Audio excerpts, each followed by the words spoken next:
गुजरात में बहुत हद तक पता है आप लोग को।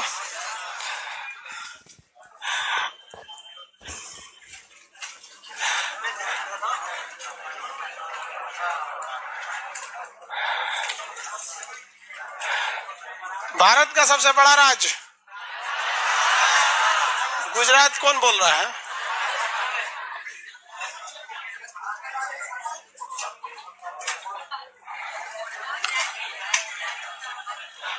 ये गुजरात है।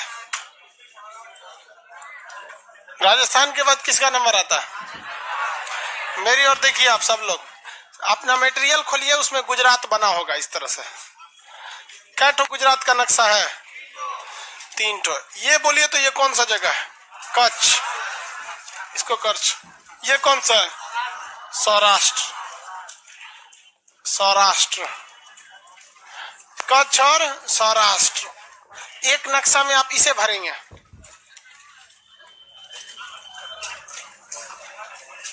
मनीष कुमार कह रहा है कि सर एक बार नाम ले लीजिए। तो नाम लेने से क्या हो जाएगा? वैकुंठ धाम चल जाओगे? हाँ, नाम ले लिए।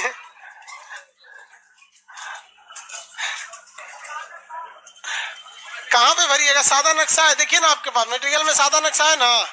तो ऊपर वाला जगह कौन सा है? कच्छ। और नीचे वाला कौन सा है? हाँ, सौरा। कच्छ और सौरा। किस राजस्थान का क्वेश्चन अभी नहीं हुआ है? कोई बात नहीं, भरवा देंगे राजस्थान का क्वेश्चन। आप इसको फिगर बना लीजिए। क्वेश्चन लाइए जी, राजस्थान वालों का नहीं हुआ है, खोल के रखो ना। एक भर दिए एक नक्शा में, दूसरा एक और नक्शा है यहाँ पर। ये यहाँ पर एक पहाड़ है, जिस पहाड़ का नाम है गिर पर्वत। गुजरात में यहाँ पहाड़ है, नाम क्या है? गिर। गिर पर्वत गुजरात में है। सौराष्ट्र या फिर बताए तो सर, गुजरात में मेरा एक होटल है। क्या नाम है भाई होटल का? हम आएंगे तो उसी में रह जाएंगे। नाम बताओ। मनीष कुमार। होटल का नाम गुजरात में होटल रखा है। ढाबा है कि होटल है? ढाबा में ही खाना अच्छा मिलता है, होटल में तो सब सीबीएसई वाला खाना देता है। सब ग्रेवी दीजिएगा तो सबने का ग्रेवी एक के रहता है, दुनिया के रख देगा इसे। पंजाबी ढाबा ही ठीक रहते हैं। देखो भैया, ये वाला पर्वत बोले तो गिर। गुजरात में एक प्रमुख नदी है जिसका नाम है साबरमती। कौन सी नदी है? साबरमती। और उसके बगल में एक और नदी है माही नदी। 2 प्रमुख नदियां हैं। साबरमती तो सीधे आती है, माही इस तरह से कर्व करके आती है, क्योंकि ये कर्क रेखा को 2 बार काटेगी। अगर यहाँ से कर्क रेखा गुजारिएगा, देखिए इसे कर्क रेखा, तो साबरमती तो बस एक जगह काटी। माही देखिए, एक बार यहाँ फिर एक बार यहाँ, समझ गया? तो ये नदी कौन सी है? साबरमती। ये वाली माही। साबरमती और माही, साबरमती तथा माही। अभी आयशा नाम की एक लड़की साबरमती में कूद के मर गई बेचारी। उसका हस्बैंड सबसे बहुत हरामी टाइप का आदमी था। हाँ? पैसा दहेज वगैरह मांग रहा था। ये सब दहेज वगैरह सबका क्या कीजिएगा। धीरे बोल रहे हैं यार, तो इसलिए आवाज कम जा रहा है। चिल्लाने वाला मैटर थोड़ी है। बेचारी हंसते हंसते मर गई। हाँ, ऐसा आयशा को ना मरना नहीं चाहिए, और अगर मरी भी है ना तो लेके उसको मरे।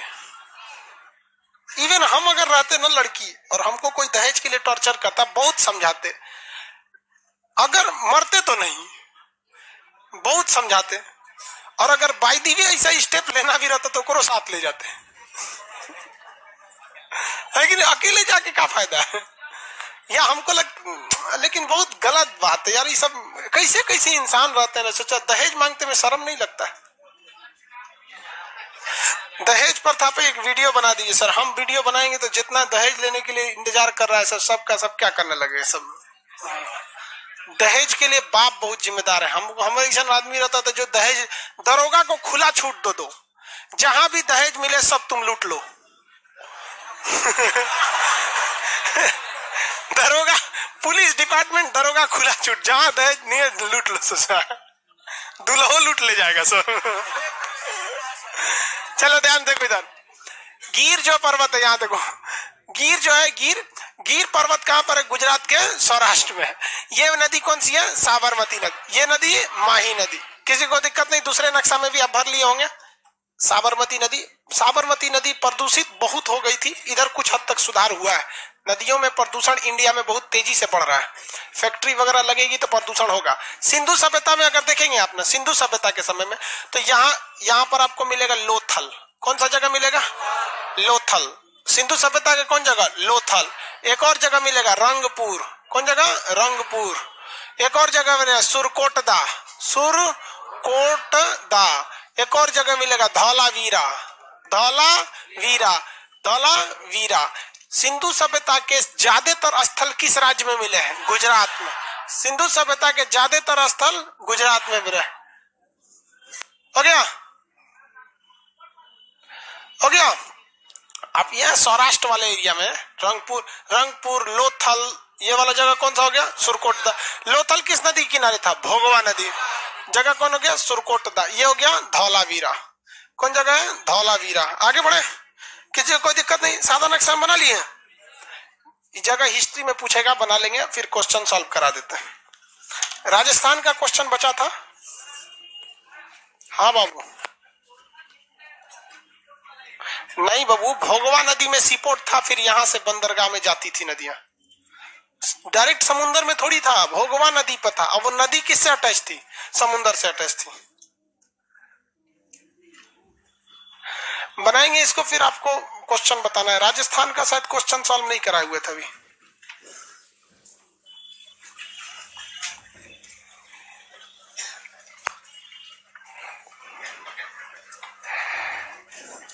बन गया?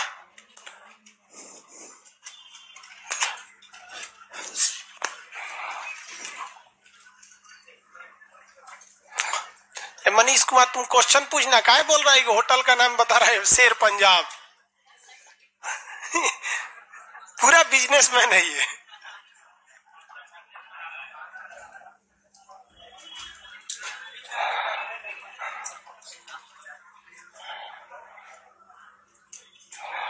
एक कह रहा कि सर आप ऐसा के मैटर पे वीडियो क्यों नहीं बनाते? यार हर मैटर पे आदमी वीडियो नहीं बनाएगा, पागल हो क्या?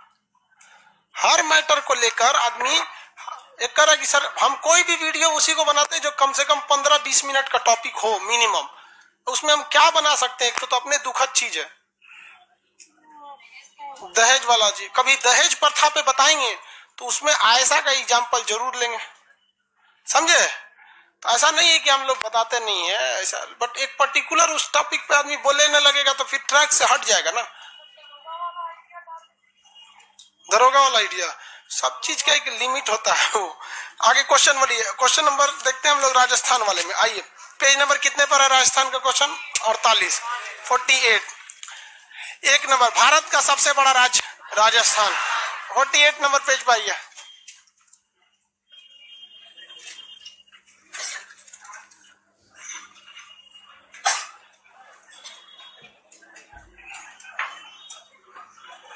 आगे बढ़े।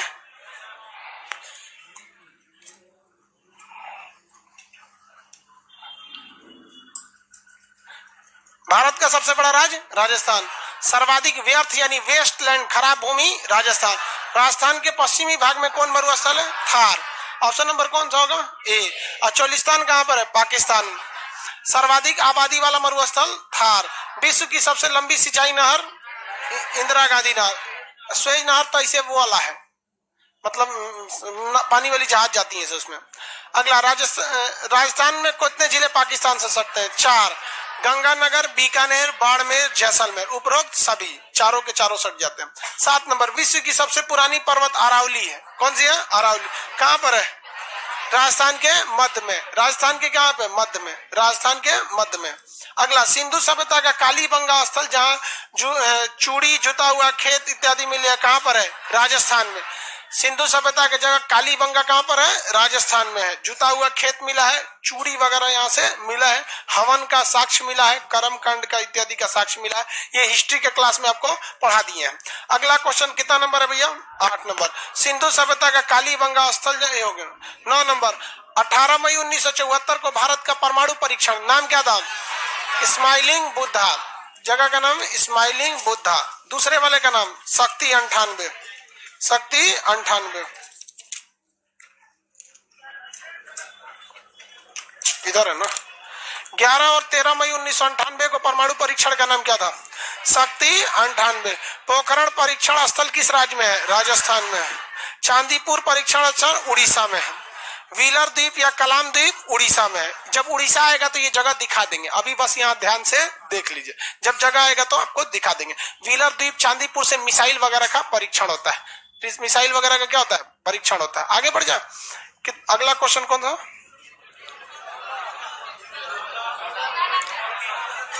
चौदह नंबर, चित्रदुर्ग परमाणु परीक्षण कर्नाटक के पास। सबसे खारा झील सांभर झील कहाँ है? राजस्थान में। राजस्थान का सबसे खारा झील कौन है? सांभर झील। यहाँ से नमक वगैरह निकलता है, सांभर झील। राजस्थान का नक्शा खोलिए और सांभर झील ढूंढिए, नीले रंग का मिलेगा। राजस्थान का नक्शा खोलिए, सांभर झील ढूंढिए, आपको मिलेगा। कहाँ पे मिलेगा पता है? मकराना के पास। मकराना देखिए, जो पहाड़ी क्षेत्र था जहाँ से संगमरमर निकला था मकराना, वहां पर मिलेगा आपको सांभर झील। कौन जगह है? सांभर झील। किसी को दिक्कत? मकराना नहीं मिला, जयपुर चले जाइए। जयपुर, जयपुर के ठीक आगे आपको क्या मिल जाएगा? मकराना। जयपुर के जस्ट बगल में नहीं मिला।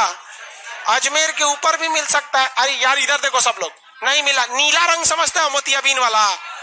राजस्थान के ऊपर वाले भाग में नीला रंग का इसे धब्बा दिखेगा, समझ जाएंगे वो क्या है? पानी वाला एरिया। समझ में गया? पानी वाला एरिया। कौन सा झील है?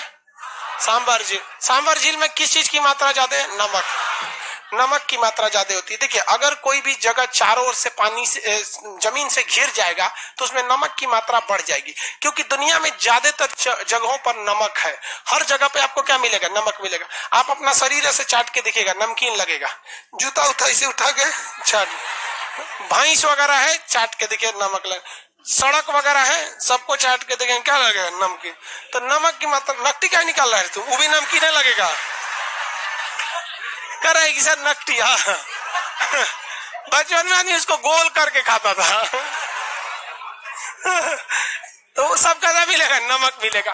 आंसू भी पी के देखिए, नमक लगेगा। आंसू पिए होंगे बचपन में। बचपन में आदमी रोता था, सोचा, समझ में गया? बचपना बढ़िया था। हर चीज आपको ज्यादातर यहाँ पर कैसा मिलेगा? नमक। जितना अगल बगल सड़क वगैरह देख रहे हैं, नमक।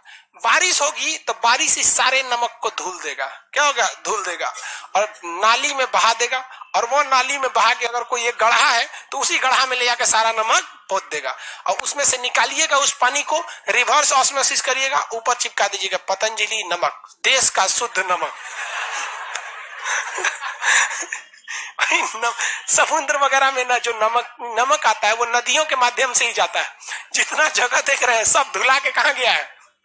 समुद्र में। और उसके पानी खारा होता है, उससे क्या बनता है? नमक। राजस्थान का सांभर झील में भी क्या निकलता है? नमक होता है। ये नमक को ले जाने के लिए जो ट्रेन आती है वो कभी भी ट्रेन लोहे की नहीं बना सकते हैं, वरना वो गल जाएगा। नमक जो है ना लोहा को गला देगा। तो ट्रेन कैसी होगी? लकड़ी की होती है। ये ट्रेन पीके मूवी में दिखाई गई है, पीके मूवी में दिखाई गया है। वहां पे राजस्थान में उसका जहां पे रिमोटवा चोरी हो जाता है तो देखते हैं रिमोट वाले के किस में भागता है? ट्रेन पर। देखे हैं? अब पीछा करता है तो आँखिया में क्या डाल देता है? नमक डाल देता है, जो मन का बोलता है। नहीं देखा पीके मूवी? तो लकड़ी की ट्रेन होती है, छोटी सी होती है।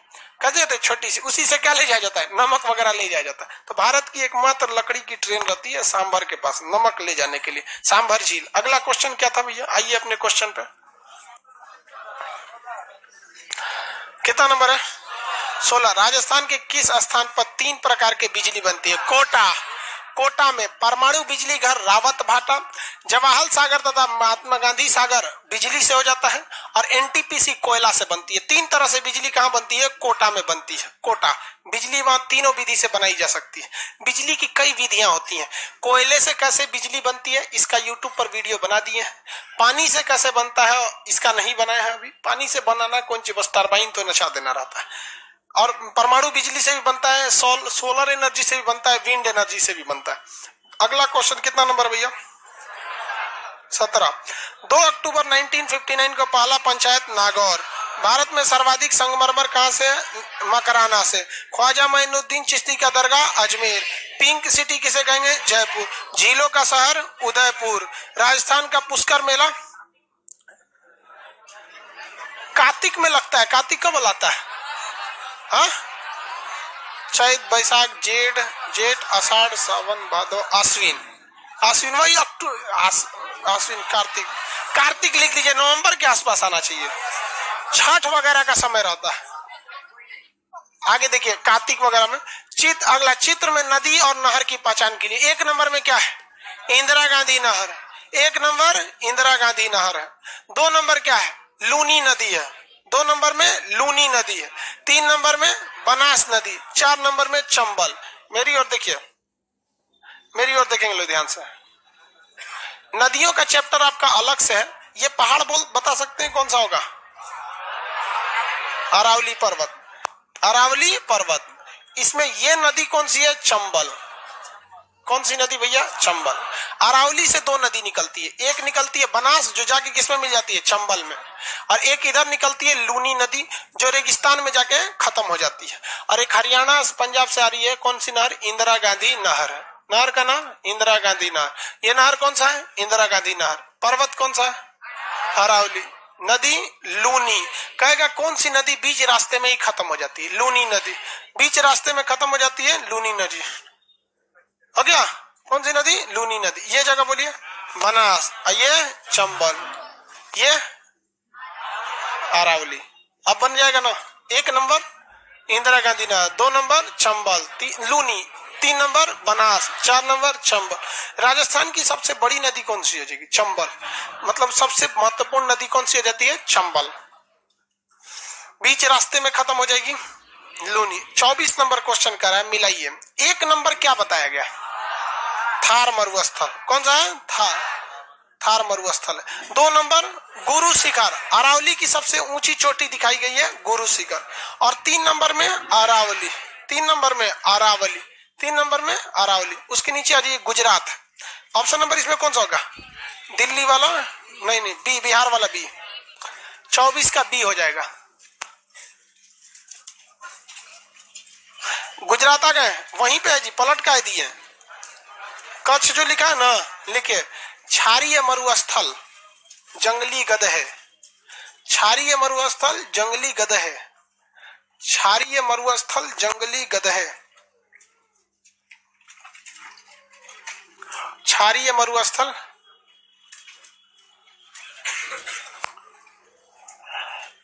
क्षारीय मरुस्थल जंगली गदहे। कच्छ का रण कैसा मरुस्थल है? क्षारीय मरु। कैसे गदहे? जंगली गदहे। हो गया?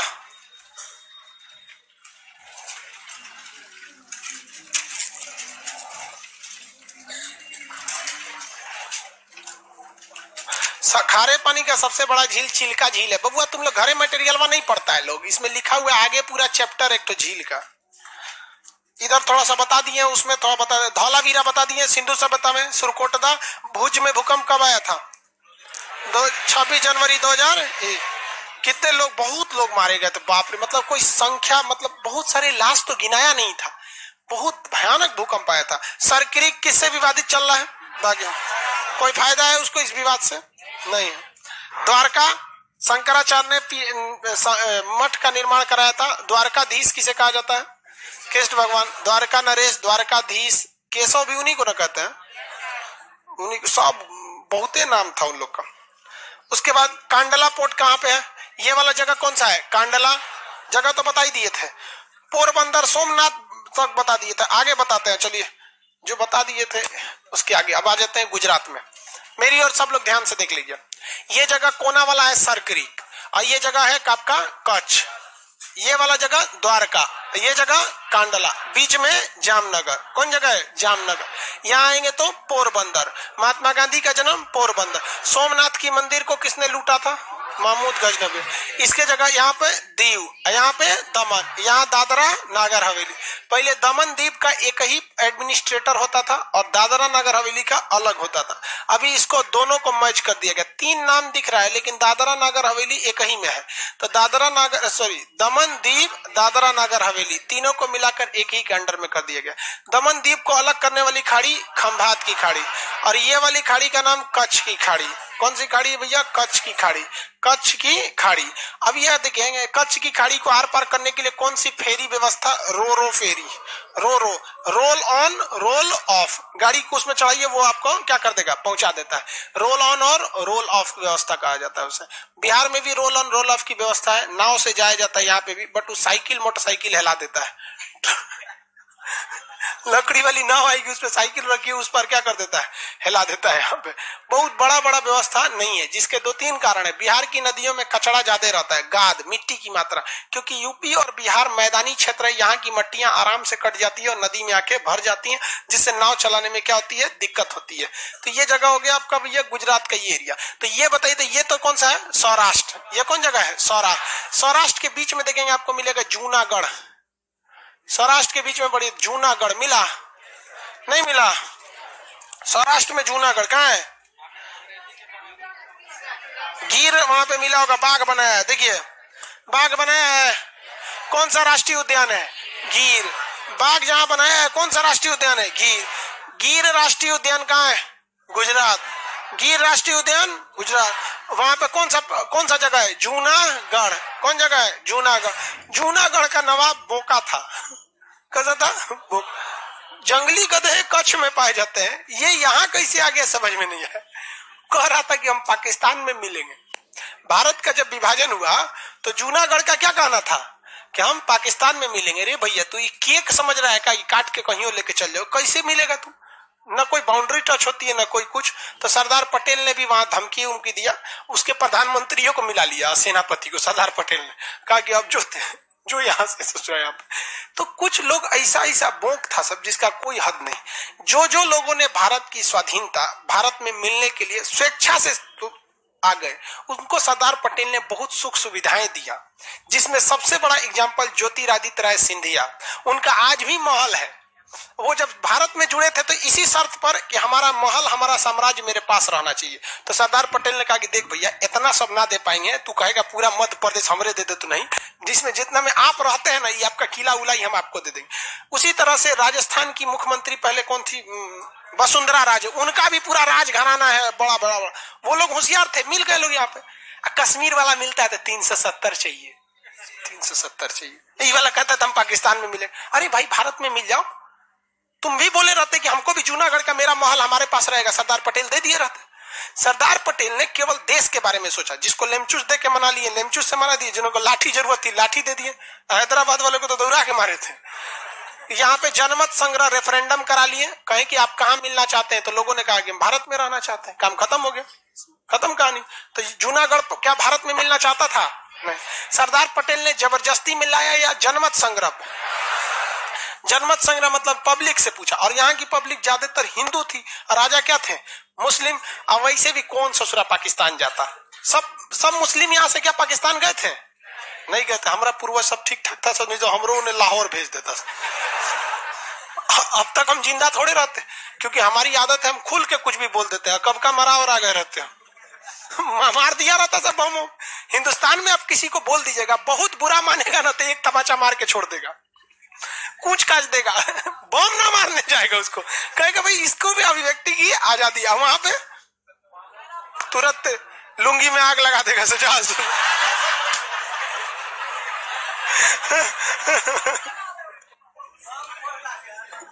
चलो ये जगह कौन सा था भैया?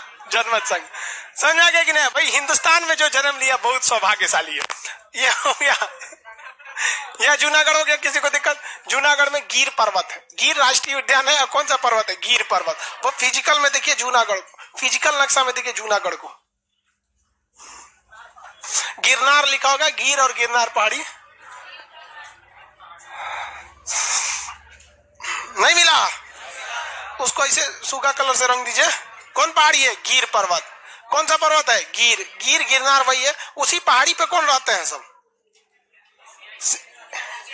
बब्बर शेर। बब्बर शेर आगे बाल रहता है इतना, दुर्गा जी वाला शेर देखे हैं, वही है बब्बर शेर। पिछवा से उसियार टाइप का रहता है, आगे उसका क्या रहता है? बब्बर शेर। देखिए हर मायने में शेर से ज्यादा पावरफुल होता है टाइगर। उसका कोई मुकाबला शेर नहीं कर सकते। लेकिन टाइगर में यही खासियत है कि वो 10 हिरन को दौड़ाएगा, जो सबसे करीब रहेगा उसको पकड़ के खा जाएगा। लेकिन शेर में ऐसा नहीं होता, जिसके पे निशाना बनाएगा उसको 10 किलोमीटर ले दौड़ाएगा, लेकिन खाएगा उसी को। टारगेट के प्रति नहीं हटता है वो शेर वगैरह। तो ये शेर वगैरह होते हैं। तो बब्बर शेर के लिए कौन जगह है? गिर। राष्ट्रीय उद्यान कौन सा है? गिर। ऊपर में ये जगह कौन सा है? कच्छ। आप कच्छ में देखेंगे डॉट डॉट डॉट बनाया है, नीला रंग नहीं किया लेकिन डॉट डॉट बना दिया। अगर 12 महीना पानी लगा रहता तो क्या कर देता? नीला कर देता। वहां दलदल टाइप का रहता है, पानी किचाइन हुआ रहता है, किसी को कोई दिक्कत नहीं है। आगे बढ़े। गिर वगैरह हो गए। अब गिर पर्वत पे जाएंगे घूमने के लिए, बब्बर शेर, वहां पे रोपवे वगैरह है। रोपवे तो राजगीर में भी है। रोपवे नहीं समझते हैं? अरे एगो इस तरह से बना देता है सब, इसी में एगो तार रहता है, एगो आदमी को इंगन झुला देता है ऐसे पे बैठा के। देखते हैं इसमें छोटिया बैठ गई डगरा देता जा, ऐसे चल जाता है। राजगीर में भी है, इसको ये रस्सी पे चलता है, इसलिए इसे क्या कहते हैं? रोपवे। तो वहाँ पहाड़ वगैरह पे क्या चीज बना दिया गया? रोपवे। तो पर्यटन के लिए रोपवे क्या होता है? अच्छा होता है। पर्यटन के लिए रोपवे अच्छा होता है, किसी को कोई दिक्कत नहीं है। कहाँ पर है? गिर। ये पहाड़ी एरिया पे ही हो सकता है, गिर वाला एरिया। गुजरात के अब इस साइड में आते हैं लोग, ये वाला एरिया देखिए मेरी ओर देखे तो, ये खंभात की खाड़ी है, खंभात की खाड़ी वाला ये एरिया, यहाँ पे मिलेगा आपको सूरत।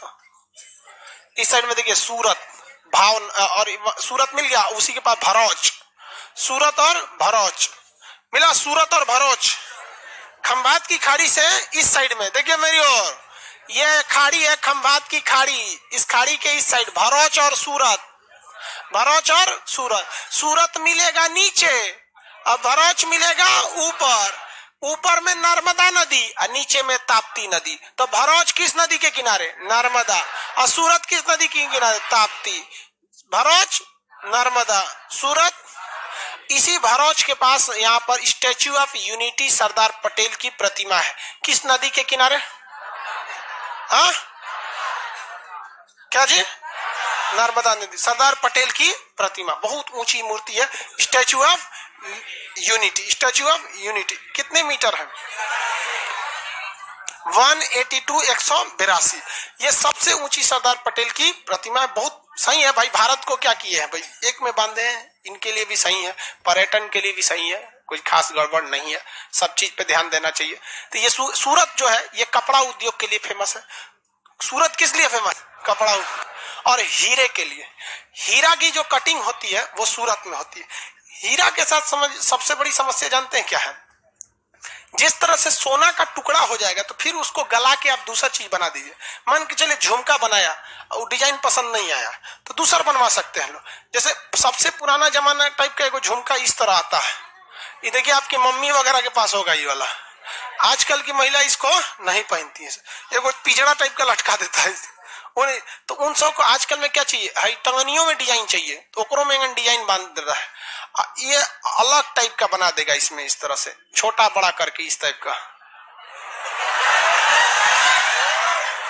तो अभी के टाइम पे ये वाला डिजाइन आ गया है। तो आप सोनार को दीजिएगा, इसको गला के ना ये वाला बना देगा। आप लोग का शादी ब्याह होगा ना तो हाई वाला मांगेगी सर, हाई ना। पहले जमाने के डिजाइन, पहले जमाने का आप अंगूठी खरीदेगा तो एगो ऐसे अंगूठी वाला होगा, उसमें एगो बनल रहेगा, अजबे टाइप का रहता है, इस टाइप का हो गया। देखेंगे ना अपने मम्मी वगैरह को इतना बड़ा पहनले रह गए। आजकल डिजाइन आ गया तो सोना में दिक्कत नहीं, उस डिजाइन को आप चेंज कर सकते हैं। इसको गलाएगा, आई पिजड़ा को इसमें बना देगा, इस टाइप में बना देगा, कोई दिक्कत नहीं। लेकिन हीरा के साथ ऐसा नहीं हो सकता। हीरा डिपेंड करता है कटिंग पे। हीरा महंगा इसलिए हो जाता है ना कि उसकी कटिंग से जो स्क्रैप निकलता है वो खराब हो जाता है, खराब हो जाएगा, उसको उसी डिजाइन से होता है। हीरे की असली कीमत उसकी कटिंग पर होती है, उसकी कटिंग, उसमें इतना कटिंग बर्बाद होता है जिसका कोई हद नहीं। तो आजकल नया जमाना आ गया, कटिंग जो बर्बाद होता है ना छोटा छोटा, उसको अंगूठी में लगा देता है एकदम छोटा छोटा छोटा। लेकिन फिर भी सोना को अगर आप बनाएंगे, अगर 10 ग्राम सोना है तो आपका 10 ग्राम यूज का हो जाएगा। लेकिन हीरा 10 ग्राम का है ना तो यूज नहीं होगा, कुछ ना कुछ स्क्रैप पार्ट निकलेगा। इसलिए स्क्रैप पार्ट जो बर्बाद हो रहा है उसको भी आप ही के पैसा में जोड़ लेता है। दुनिया में सबसे ज्यादा हीरे की कुशल कारीगर अगर मिलेंगे तो गुजरात में मिलेंगे। कहां पे? सूरत में। गुजरात के सूरत में। पूरी दुनिया से हीरे की कटिंग करने के लिए कहां भेज दिया जाता है? भारत में। जानते हैं सर कि ये लोग 90% उसका यूज कर जाएंगे, 10% टूट फूट के साइड होगा, टूटलकों पे डिजाइन बना देता है सब। समझ में गया कि नहीं? चूरा, जो चूरा निकलता है ना उसका, तो उसको भी डिजाइन बना के अंगूठी में डाल देगा। जब मान के चलिए अंगूठी है, अंगूठी का ये नग हो गया, यहाँ पर ऐसे डिजाइन दे देगा सब, यहाँ पे ऐसे नग हो गया, इसको इसमें बैठाएगा सब ऐसे। सोचो क्या बन गया जी अजीब बन गया। तो इसमें देखिएगा ना, तो यहाँ पे भी डिजाइन बना देगा इस तरह से, और इसमें भर देगा जो टूटल का चूरा बन रहा है ना, इसमें भर देगा ताकि चमके साइड साइड में। हो गया हीरा का अंगूठी। हीरा ज्यादा चमकता नहीं है, ओरिजिनल देखे कोहिनूर ऐतिहासिक ज्यादा चमकता नहीं, कहने के लिए हीरा चमकता है, ये है वो, बहुत ज्यादा नहीं चमकता है। दिखाइए कौन चीज, हमारा कौन चीज रख ले हम, ये दिखा दे। नहीं पहन, कहते लोग पुरुष को सोना होना पहनना चाहिए। हाँ, इस्लाम धर्म के हिसाब से पुरुष को सोना नहीं पहनना चाहिए, और बहुत से धार्मिक ग्रंथों के हिसाब से पुरुष को सोना पहनना शुभ है। एक बात बताओ, जो पुरुष सोना पहनने की औकात रखता है वो तो ऑलरेडी शुभ है। धार्मिक चीज में देखोगे तो ज्यादा दिक्कत। देखो मौलाना साहब हमको बता रहे थे, कुत्ता जहां पे थूक देता है ना, वहां लक्ष्मी नहीं आती है। हम मौलाना साहब को कहें, महाराज अमीरे आदमी कुत्ता पालता है, आप कहा बोल रहे हैं कि लक्ष्मी नहीं आती है? सुने कि नहीं आते? गरीब आदमी कुत्ता पालता है, सब सीबीएसई अमीर वाला पालता है। खैर टॉपिक पे आते हैं। सूरत किस लिए फेमस है? हीरा कटिंग के लिए। किसके लिए? हीरा कटिंग के लिए। हीरा कटिंग के लिए सूरत फेमस है। कपड़ों के लिए कौन जगह फेमस है? सूरत। सूरत का रिंग रोड, कोई आपके एप्लीकेशन पे होगा सूरत का तो उसको पता होगा, सूरत का जगह है रिंग रोड, जहां कपड़े बहुत सस्ते मिलते हैं। वहां से आप खरीद के लाएंगे 2000 का लहंगा, यहाँ बेचेंगे 15,000 का। बहुत सस्ता मिलता है कपड़ा। सूरत से सस्ता कपड़ा दुनिया में नहीं मिलेगा, बहुत सस्ता। सूरत कपड़े के लिए फेमस है। अहमदाबाद भी है सूती वस्त्र के लिए, लेकिन सूरत डिजाइन वाले कपड़े के लिए। जगह भी बता दी आपको, कौन सा? Ring road. कौन जगह है? Ring road. जाइएगा वहां तो आपको ऑटोमेटिक समझ में आएगा। बहुत कपड़े वहां, कपड़ा सब ना थोक में मिलेगा। एक दो खरीदने जाएंगे तो नहीं, भगा देगा आपको, भाग। वो खरीदने आ गया यहाँ पटना से, एक की बार पूरा का पूरा बंडल का बंडल मिलेगा। ये वही ले आता है सब पटना खेतान मार्केट में, अब बेचेगा सब यहाँ पे भी सस्ता मिलेगा। तो ये सूरत हो गया आपका। भरूच किस लिए फेमस है? सरदार वल्लभ भाई पटेल की प्रतिमा के लिए। भरूच। भरूच के सामने कौन सी खाड़ी है? खंभात की खाड़ी। खंभात की खाड़ी हेलेंगे इस साइड में मिलेगा भावनगर। खंभात की खाड़ी हेल देंगे तो भावनगर। भरूच के ठीक सामने खंभात की खाड़ी, इधर भावनगर। मिल गया भावनगर? नहीं मिला?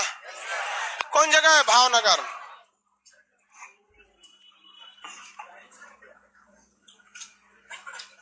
आगे बढ़े। किसी को दिक्कत? जगह कौन सा है? भावनगर। नमक अनुसंधान केंद्र कहाँ है? भावनगर। नमक वगैरह का क्या, कितनी चीजें उसमें मिलनी चाहिए, किस प्रोसेस से बनाना चाहिए, इस सब का रिसर्च कहाँ होता है? भावनगर में। भावनगर नमक अनुसंधान केंद्र भावनगर। भावनगर में एक जगह का नाम है अलंग। जैसे पटना में जगह का नाम है दानापुर, पटना में जगह है आपका मछुआ टोली, भिगना पहाड़, ऐसा ही है ना। उसी तरह डिस्ट्रिक्ट है भावनगर। और भावनगर जो होता है, ये क्या बोलता है, एप्लीकेशन कैसे डाउनलोड करे? बेवकूफ कहीं का बिना एप्लीकेशन डाउनलोड कर ले, पढ़ कैसे रहा है? पूजा भारती। ओहो, आप ही लोग ऐसे सवाल पूछ सकते हैं। और बाकी सब उसको समझाने में लगल है सब ओकरा समझा रहे, ऐसे डाउनलोड कर लो, ऐसे कर लो। अरे पगला कहीं पढ़ कैसे रही है बिना डाउनलोड कर ले? ये गजब गजब सवाल पूछती है। भावनगर का जगह का नाम है अलंग। अलंग में पूरी दुनिया में सबसे बेहतरीन ढंग से पोत भंजन मतलब जहाजों को तोड़ने की व्यवस्था कहां पर किया गया है? भावनगर में। कोई जहाज अगर मान के चलिए ब्रिटिश टाइटेनिक टाइप का जहाज है, क्रूज शिप है, आदमी को ले आता है, ले जाता है, जब वो रिटायर हो जाएगा तो उसको कहां ले आके बेच दिया जाएगा? भावनगर। भावनगर में उसको नीलाम करके खरीद लेता है सब, और उसको टुकड़ा टुकड़ा करके बेचता है लोग। बहुत फायदा होता है। किसी भी जहाज में देखेंगे तो लाखों की संख्या में प्लेट होते हैं सब खाने पीने वाला, एकदम वीआईपी सब। उसमें सीबीएसई बोर्ड वाला जाता है सब, पानी वाली जहाज में। हिंदी मीडियम वाला तो नाव पे चलता है, बस वाला तो उसमें कटोरी मिल जाएगा आपको, मोटर मिलेगा, पंखा, कुर्सी, मेज, एसी, इतने सामान मिलते हैं जिसका कोई हद नहीं। दुनिया सबसे सस्ता, मतलब आपको 4-5 हजार में जनरेटर मिल जाता है वहां अलंग में। तो जगह का नाम क्या है? अलंग। हम हर जगह आपको नक्शा में बता दे रहे हैं। शॉपिंग वॉपिंग करना हो तो शादी ब्याह का शॉपिंग कहाँ से करेंगे? सूरत में। कहाँ से? सूरत में, रिंग रोड। हाँ, तो याद किया, रिंग रोड। यो खुश है एकदम, तो ज्यादा खुश है, इसका लगता है शादी उदी करीब आ गया। भावनगर में क्या है? पोत भंजन की व्यवस्था। किस चीज की? पोत भंजन की व्यवस्था। जब जहाज को तोड़ा जाता है तो बहुत सारी चीजें उसमें से हम लोग क्या कर सकते हैं? अपने यूज की निकाल सकते हैं। AC, motor, washing machine, fridge, सब चीज लगा रहता है एसी में, उसमें शिप में। आप उसको निकाल के पूरी तरह से एक होटल होता है शिप। तो पोत भंजन की व्यवस्था भावनगर। कौन जगह है? भावनगर। ये कौन सी खाड़ी है? खंबात। इस खंबात की खाड़ी के ठीक ऊपर देखेंगे खेड़ा। कौन जगह है? खेड़ा। खेड़ा सत्याग्रह किसने किया था? अहमदाबाद के पास मिलेगा। खेड़ा, अहमदाबाद, गांधीनगर, एक ही पास मिलेगा। मिला खेड़ा? नहीं मिला। इस खाड़ी के ठीक ऊपर जगह देखें, कौन सा जगह है? खेड़ा। कौन सा जगह है? खेड़ा। खेड़ा सत्याग्रह किसने किया था? महात्मा गांधी। 1918। 1918। कौन सा सत्याग्रह? खेड़ा सत्याग्रह। कौन सा सत्याग्रह? खेड़ा। उसके ऊपर जगह कौन सा है? अहमदाबाद और गांधीनगर। गुजरात की राजधानी गांधीनगर है, जबकि सबसे बड़ा शहर अहमदाबाद। सबसे बड़ा शहर अहमदाबाद। भारत का मैनचेस्टर किसे कहते हैं? अहमदाबाद। मैनचेस्टर का मतलब होता है, देखिए, इंग्लैंड एक जगह है जहां पर एक शहर है जिसका नाम है मैनचेस्टर। इंग्लैंड का शहर का नाम क्या है? मैनचेस्टर। मैनचेस्टर में सूती वस्त्र के कारखाने बहुत ही ज्यादा हैं। वहां केवल और केवल कारखाने देखेंगे तो सूती वस्त्र के होंगे। इसलिए दुनिया का और कोई भी शहर जहां सूती वस्त्र के कारखाने ज्यादा मात्रा में होते हैं, उसे उस देश का या उस शहर का हम मैनचेस्टर कहते हैं। जैसे भारत में सूती वस्त्र के लिए जगह कौन सा होगा? अहमदाबाद। तो भारत का मैनचेस्टर अहमदाबाद। दक्षिण भारत का मैनचेस्टर कोयम्बटूर। उत्तर भारत का मैनचेस्टर कानपुर। पूर्वी भारत का मैनचेस्टर मुर्शिदाबाद। एशिया का मैनचेस्टर संघाई। पूरी एशिया में सबसे ज्यादा चीन के संघाई में होता है सूती वस्त्र उद्योग। भारत में सबसे ज्यादा रोजगार किसने दे रखा है? सूती वस्त्र उद्योग, कपड़ा उद्योग, सबसे ज्यादा रोजगार है। आप इसी में सबसे ज्यादा रोजगार देखेंगे। हर जगह किसी भी छोटे से बड़े दुकान शहर में जाएगा, 2-4 तो कपड़ा का दुकान जरूर मिल जाएगा। तो सबसे ज्यादा रोजगार सूती वस्त्र उद्योग ने दे रखा है। लेकिन यह रोजगार असंगठित है। असंगठित उसे कहते हैं जो आपकी इच्छा पे चलता है। मन करे तो शटर उठा के दुकान खोलिए, नहीं तो गिरा दीजिए। संगठित का मतलब होता है कि आपके ऊपर प्रेशर है, ड्यूटी जाना ही जाना है। तो संगठित क्षेत्र में सबसे ज्यादा रोजगार रेलवे ने दे रखा है। रेलवे ने, ऐसा थोड़ी है कि लोको पायलट को ट्रेन ले जाना है, कहेगा आज ना ले जाएंगे, कल ले जाएंगे, छोड़ दे, मार के भगा देगा। तो बाकी संगठित क्षेत्र है वो, उसमें आपको ले जाना पड़ेगा। इसमें शटर होगा। इसमें क्या होता है भाई? असंगठित में, जैसे खेती एक असंगठित क्षेत्र है। खेती क्या है? असंगठित। ये कृषि से भी, उससे भी बड़ा है। क्या नाम है? कपड़ा उद्योग से भी बड़ा है। मन है तो आज खेत में आप कुदारी लेके जाइए, नहीं मन है तो मत जाइए। खेत में शटर थोड़े लगल रहता है, वो तो खुले है। खेड़ा, अहमदाबाद, गांधीनगर समझ में आ गया आप लोग? किस नदी के किनारे है? साबरमती नदी के। कौन सी नदी? साबरमती नदी के किनारे। कहाँ पे? अहमदाबाद। हाथ रखिए सब लोग अहमदाबाद पे। अहमदाबाद पे हाथ रख लिए। किसी को दिक्कत अहमदाबाद में? अहमदाबाद मेरी ओर देखेंगे ध्यान से। ये जगह कौन सा है? अहमदाबाद। इसके आप पूरब दिशा में देखेंगे। अहमदाबाद के किस दिशा में? पूरब दिशा में। तो अहमदाबाद के पूरब दिशा में आपको मिलेगा जगह गोधरा। कौन सा जगह है? गोधरा। अहमदाबाद के पूरब दिशा में गोधरा। कौन जगह है? गोधरा। मिल गया गोधरा। 2002 में यहाँ एक ट्रेन जला दी गई, साबरमती एक्सप्रेस, जिसमें कार सेवकों की मृत्यु हो गई। कार सेवक एक संगठन है, मतलब धार्मिक लोगों का है, साधु संत उसमें रहते हैं लोग, समाज वगैरह। तो उनमें उन लोग की मृत्यु हो गई। इसके बाद ये बहुत भयानक हो गया कि कुछ स्थानीय लोगों ने किसे जला दिया, मतलब कार सेवकों को जला दिया। नानावती कमीशन बैठाया गया, बहुत लंबा चौड़ा रिपोर्ट आया। स्टेशन मास्टर का कहना था कुछ और, मतलब कुछ का कहना है कि शॉर्ट सर्किट से आग लगा, कुछ का कहना है कि बाहर से पेट्रोल भेज के आग लगाया गया, ऐसे करके। अब कोई भी चीज होती है तो तरह तरह की बातें निकलने लगती हैं। इसके तब ये यहाँ पे बहुत मतलब वो हो गया, क्या नाम होता है, मतलब भावनाओं बहुत भड़कने लगी लोगों की, क्योंकि मरने वाले यहाँ पर केवल और केवल हिंदू जाति के थे। तो यहाँ भड़क गए लोग। भाई ऐसा क्यों? भाई देखिए, कभी भी किसी खास कम्युनिटी के लोग केवल वही मत, जैसे आग लगेगी नॉर्मल, सारे धर्म के लोग मरेंगे तो एक बवाल नहीं होता, लेकिन वही हो जाते हैं। तो इसके बाद अहमदाबाद में 2002 में बहुत भीषण दंगे हो गए, बहुत भयानक क्या हो गए दंगे। अब उस दंगे में सोचिए विधायक तक को मतलब जला दिया गया, उसका घर द्वार, मतलब बहुत बहुत बड़े पैमाने पर हुआ था। पुलिस कंट्रोल की, लेकिन कंट्रोल से बाहर हो गया था मामला को। और उसके बाद से आप देखिए, उस समय गुजरात के मुख्यमंत्री नरेंद्र मोदी थी, उसमें बहुत ज्यादा सवाल उठाए गए कि भाई आपके रहते ये कैसे हो गया, क्या हो गया। दुनिया भर का 2002 का मैटर है, पुराना हो गया है। समाज में दो तरह का, देखिए जब भी देखेंगे ना, इस समाज की सबसे बड़ी खराबी क्या है, हमें अपना पड़ा है। हमको क्या पड़ा है? अपना। किसी मुसलमान से आप पूछिएगा कि कश्मीर से जो पंडितों को भगा दिया गया मार के, जितना अत्याचार कश्मीरी पंडितों पर हुआ, क्या तुम्हें तकलीफ है या तुम आवाज उठाते हो? नहीं आवाज उठाते, ना ही उन्हें तकलीफ है। उनको मैटर, मुद्दे नहीं है उनके लिए कश्मीरी पंडित।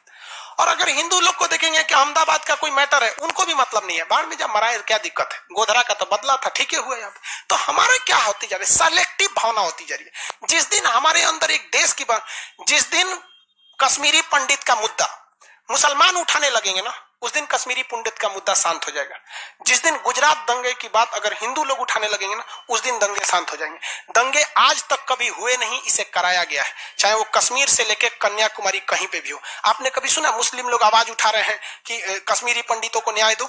नहीं उठाते। उन्हें न्याय कहां के लिए चाहिए? गुजरात दंगे के लिए चाहिए। और बाकी और जो लोग कश्मीरी पंडित के लिए आवाज उठाते हैं, वो गुजरात के लिए नहीं उठाते। हम बोलेंगे तो लोग हमको कहेंगे, लोग सोच रहे तू का लिए मास्टर है, पढ़ाइए, हम कौन सी गलत बता रहे हैं? भाई अगर हम एक दूसरे, एक सीधी सी बात बता, हम बटे हैं इसीलिए हमला हो जाता है। पाकिस्तानी आते हैं, बम फोड़ के चले जाते हैं। एक जगह अगर 10-15 हिंदू मुस्लिम सब रहे तो पाकिस्तानी बम फोड़े? नहीं फोड़ते हैं सब। एक मूवी थी कमांडो 3 करके, ऐसे करके, लास्ट में वो दुर्गा पूजा के पंडाल में बम फोड़ने जा रहा था। लास्ट में कैसे रोका गया उसे? वो सोच रहा था कि मार देंगे हमको जन्नत मिल जाएगा। अरे पागल है खुदा, तुम किसी का जान लेके आएगा, तुमको जन्नत दे देगा वहां पे? अजब हाल है। सोच रहा है यहाँ पर मौलाना के रास्ता पे चल के कहता है खुदा के रास्ते पे चल रहा है, बम फोड़ देगा यहाँ पे, जन्नत मिल जाएगा यहाँ पर। हद है यार, कभी मिल सकता है जन्नत? अरे तुम गलत काम कर रहे हो तो गलत काम करो ना। अब मान के चलिए कोई किसी का मर्डर कर रहा है, ऐसे खान सर की जय, खान सर की जय, अरे ससुराल गए मार रहा है, तुम बदनाम हो जाएंगे हम। हाँ? इन गधों को बुद्धि नहीं है, मार रहा है उसको, अल्लाह अकबर अल्लाह अकबर। अरे छोटा साले तुम मार रहा है, बदनाम कर रहा है अल्लाह को। सोचिए अगर किसी को मार के हमारा नाम नहीं, इनको बुद्धि कौन दे भाई साहब। खैर छोड़ो ये सब। देखो धार्मिक चीज बड़ी उटपटांग होता है, इस सब चीज में ज्यादा नहीं पड़ना चाहिए। आपकी लाइफ को सोचने समझने की क्षमता, आपकी सेरिब्रेम को बर्बाद कर देता है 3 चीज, पॉलिटिक्स, धर्म, लड़की। ये 3 मैटर अगर सोच लेंगे तो आपका दिमाग आगे नहीं बढ़ पाए। और अंग्रेजों ने बहुत सोची समझी रणनीति के तहत भारत में ये तीनों जहर बो दिए हैं। यहाँ लड़का कुछ लड़की के पीछे, कुछ कांग्रेस बीजेपी के पीछे, कोई हिंदू मुस्लिम के पीछे। मरो ससुरो, वहां एलोन मस्क अपना स्पेस एक्स अंतरिक्ष में लेके चल गया, गूगल आगे चल गया, ब्रिटेन आगे हो गया, लंदन, सिंगापुर, एशिया का मरीज चीन, एशिया का डॉक्टर बन गया। हम लोग अभी भी लड़ रहे हैं। लड़ो लड़ो ससुरा, मरो। हम कौन सी कर सकते हैं? अकेला चना भाड़ फोड़ सकता है? हम बोलेंगे तो हमरे चिल्लाने लगेगा, सब बहुत बड़का होशियार बन गए हैं। लेकिन हाँ इतना है कि भारत माँ का कर्ज है, जब तक जिएंगे कोशिश करेंगे कि भारत माँ की संतान हिंदुस्तानी बन के रहे, कोई हिंदू मुसलमान बन के नहीं रहे। यहाँ पर जिसका मानना है माने, और नहीं मानना है मत माने। हमारा जो कर्तव्य बनता है, हम वो कर्तव्य अपने आखिरी सांस तक निभाते रहेंगे कि भारत माँ को एक किया जा सके। और जब तक एक नहीं होंगे ना, हम लोग को ऐसे ही कोई गलवान में घुसेगा, कोई इधर घुसेगा यहाँ पे। तो ये अहमदाबाद समझ में आ गया आपको? किसी को कोई दिक्कत नहीं। यहाँ पे आगे बढ़ते हैं। अहमदाबाद के ऊपर देखेंगे तो भाव ऊंझा मिलेगा आपको। ऊपर देखिए ऊंझा, वड़नगर और ऊंझा, अहमदाबाद के ठीक ऊपर वड़नगर और ऊंझा। नहीं मिला? वड़नगर मिला कि नहीं मिला? कहाँ है जी वड़नगर? हाथ रखिए ऊपर में, वड़नगर ऊपर, जस्ट ऊंझा और वड़नगर थोड़ा सा ऊपर, 2 उंगली ऊपर होगा, 2 उंगली ऊपर, ऊंझा और वड़नगर। अरे वड़नगर के कौन है? मोदी जी। वड़नगर के रहने वाले कौन थे? मोदी। गुजरात में किसी एक जगह के होंगे कि नहीं होंगे? तो मोदी जी कहाँ के? वड़नगर। नहीं मिला, ऊपर में होगा। अरे देखो ना भाई कहाँ है? हाँ ऊपर में कौन जगह है? वड़नगर। और उसके जस्ट सटे में एक और जगह मिलेगा, ऊंझा। ऊंझा की कौन थी? अरे उनकी मैडम। तो बेवकूफ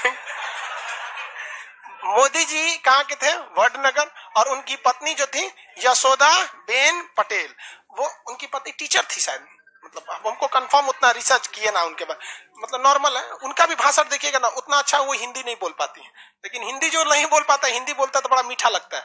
तो वो उंझा के रहने वाले थे, समझ में आ गया? देश के प्रधानमंत्री है, बस इस वजह से वो जगह इंपॉर्टेंट है। उसके आगे देखिए पालनपुर, मिल गया पालनपुर। कौन जगह है? पालनपुर। नहीं मिला? पालनपुर। ये पालनपुर किस लिए फेमस है भैया? चाय के लिए? नहीं, वो चाय के लिए फेमस कौन जगह था? हाँ, पालम था। ये पालनपुर जो जगह है, ये यहाँ पर एक बहुत बड़ा कुआं है, वो रानी ने अपने लिए खुदवाया था। किसने खुदवाया था? रानी ने। एक कुआं बनवाया। कुआं समझते हैं? इनार। इनार नहीं समझते हैं? रानी अपने लिए खुदवाई थी, और इसमें वहां की रानी, और इसके पानी निकाल के अपने नहाती होती थी। यहाँ पे राजा यहाँ जाली मरवा दिया था, कहीं बिछला के गिर जाएगी तो घपाक से चल जाएगी। यहाँ पे इसके बाहर बहुत बड़ा क्या बनाया गया था? महल बनाया गया। तो एक विशाल महल बनाया गया। उस महल के अंदर जाएंगे तो क्या मिलेगा? कुआं मिलेगा, इनार। और पर्सनल किसके लिए था? रानी के। असल में दिन रात खाली बैठल रहती, इसे कोनो काम धाम तो था नहीं, तो कहूँ साबुन जी हम करूँ वहां बैठ के पानी। तो रानी की का वहां पे कुआं था। ये कुआं किसका है? रानी का। रानी की कुआं है। कुआं को गुजराती भाषा में कुआं ना बोल के बाव बोला जाता है। क्या बोला जाता है? बाव। इसे क्या कहते हैं? रानी की बाव। रानी की बाव कहाँ है? पालनपुर। इसे का पुराना नाम था अल-हिनवान। क्या नाम था? अल-हिनवान। अल-हिनवान जगह था वहां पर। तो रानी की बाव ये बहुत प्रसिद्ध, ऐसा नहीं कि केवल कुआं है। क्या करेगा रानी के नाम जान के? तो रानी थी वो।